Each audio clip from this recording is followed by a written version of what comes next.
Welcome to this video. In this video, we will see a simple transistor biasing circuit known as fixed bias circuit. Okay, so let us start with the circuit diagram that we have already drawn. So here an NPN transistor is connected in common emitter configuration, and the emitter base junction is forward biased with the help of a battery VBB and a resistance RB, and the collector base junction is reverse biased with the help of VCC and RC. So if you observe this circuit diagram, you can see that we need two different DC sources, VCC and VBB. Okay, suppose this is 5-volt battery and this is a 12-volt battery. So instead of using two different sources, different DC sources, I can make use of same, say, VCC 12-volt battery on both sides. So if I replace this 5-volt battery by a 12-volt battery, to maintain the same base current here, I have to adjust the value of RB. That is the only thing to do. Okay, so let me use the same source VCC on both input as well as output sides. So I will redraw the circuit here. So the same VCC is connected in this circuit, and the value of RB is adjusted properly. So that same base current is flowing. I will use the same notation RB.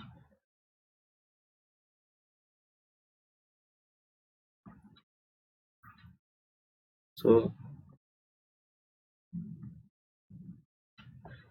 okay, so now we are using same source VCC on both sides, and this RB value is properly adjusted so that same base current IB flows. Now I can redraw this circuit in a different manner. So let me copy this.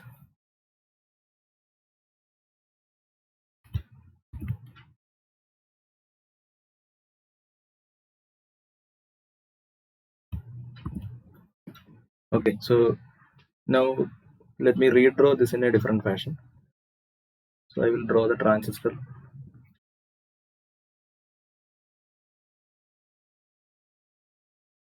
This RC is connected to positive of VCC like this. So there is no change on this side. On the input side, you can see one end of the resistance RB is connected to base. So let me draw RB here, and this end of RB is connected to the base of the transistor, and the other end of the RB is connected to positive of DC source VCC. So same DC source VCC is available here. I can make use of that. So the other end of RB will be connected to VCC. Okay. So the circuit is changed like this, but these two are equivalent circuit, same circuit, and there is no change. I have only replaced this extra source by the I am using the same source VCC for both sides. Okay, but as far as this circuit is concerned, since the resistance RB is connected as before, same base current IB will be flowing and no change is observed in the circuit. Now I can redraw the circuit in a different manner. Okay, instead of showing VCC explicitly in electronic circuits, what we will be doing is, we know that this terminal is at higher potential of VCC with respect to this terminal. So we will mark a ground at this point, reference node, and we will write VCC here. We will label this node as VCC. Okay. So this is same as the previous circuit. So instead of explicitly showing a DC source, I can show it like this. So this is our fixed bias circuit. This particular circuit is known as fixed bias circuit. Okay, so I will redraw it in the next page. So we have an NPN transistor and the emitter is grounded. Okay, and on the collector there is a resistance RC is connected, and the RC resistance is connected to a positive of a battery VCC, and the other end of the battery is at the ground level.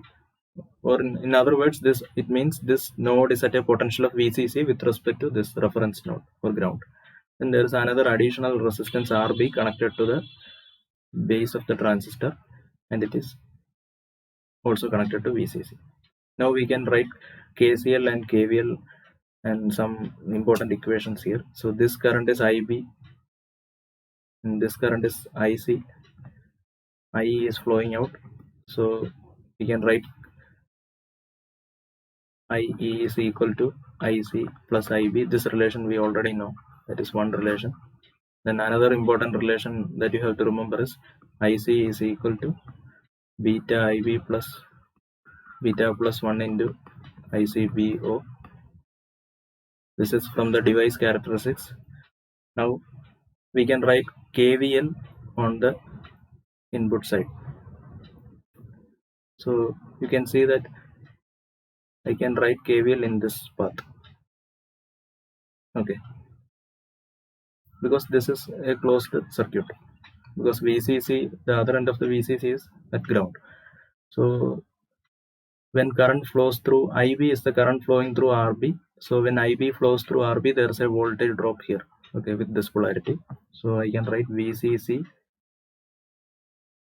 minus IB RB,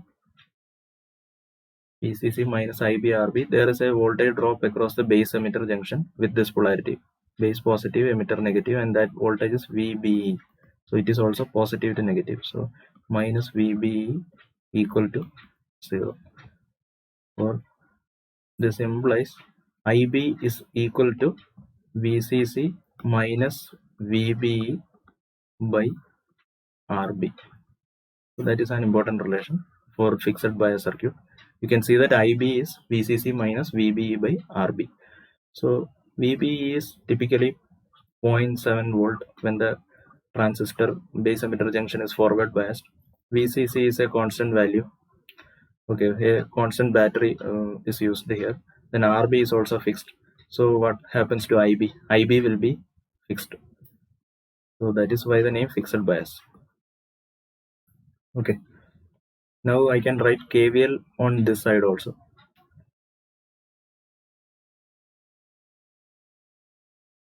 So let me redraw the circuit.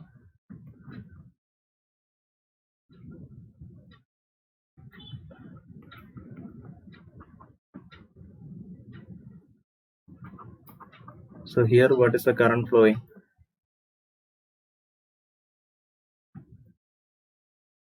Here IC is flowing and this is a voltage drop. So that voltage drop is ICRC and there is a voltage drop across the collector to emitter terminals, across the collector emitter terminals, that is VCE, that we have already seen. So if you write KVL in this path, here you can write VCC minus, this is a voltage drop, ICRC minus VCE equal to 0. Or IC can be written as VCE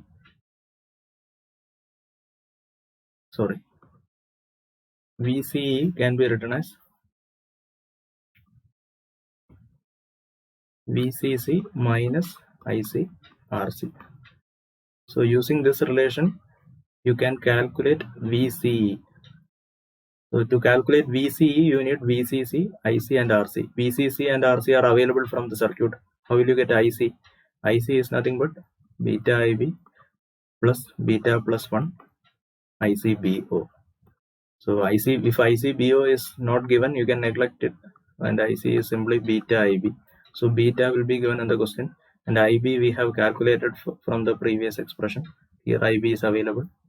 So using that you can calculate VCE. So you will get the operating point IC and VCE. Okay. So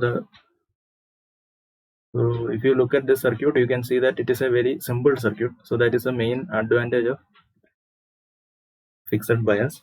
But there is a major disadvantage for this circuit, because as we have explained here, base current is fixed. Once you design the circuit with the VCC and RB values fixed, then IB is constant. IB will not change. But suppose the temperature increases, then IC will increase, because IC is beta IB plus beta plus 1 ICBO. So when temperature increases, we know that ICBO doubles for every 10 degrees Celsius rise in temperature. It doubles. And beta also increases with the temperature. So when the temperature increases, IC will increase. So when IC increases, again temperature will increase because there is more power dissipation in the collector circuit. So in order to stabilize the circuit, somehow you have to bring down IC. So to bring down IC, the only way is to reduce IB, but there is no way to reduce IB. IB is fixed by this mechanism. So that is the issue, the disadvantage of fixed bias. When temperature increases, this IC may increase, and again temperature will increase, and it may lead to thermal runaway or destruction of the device. So that is the major disadvantage of this. So you have to study this circuit diagram and some the important equations that I have discussed, and based on this we can do numerical problems. Okay, thank you. We will continue in the next class.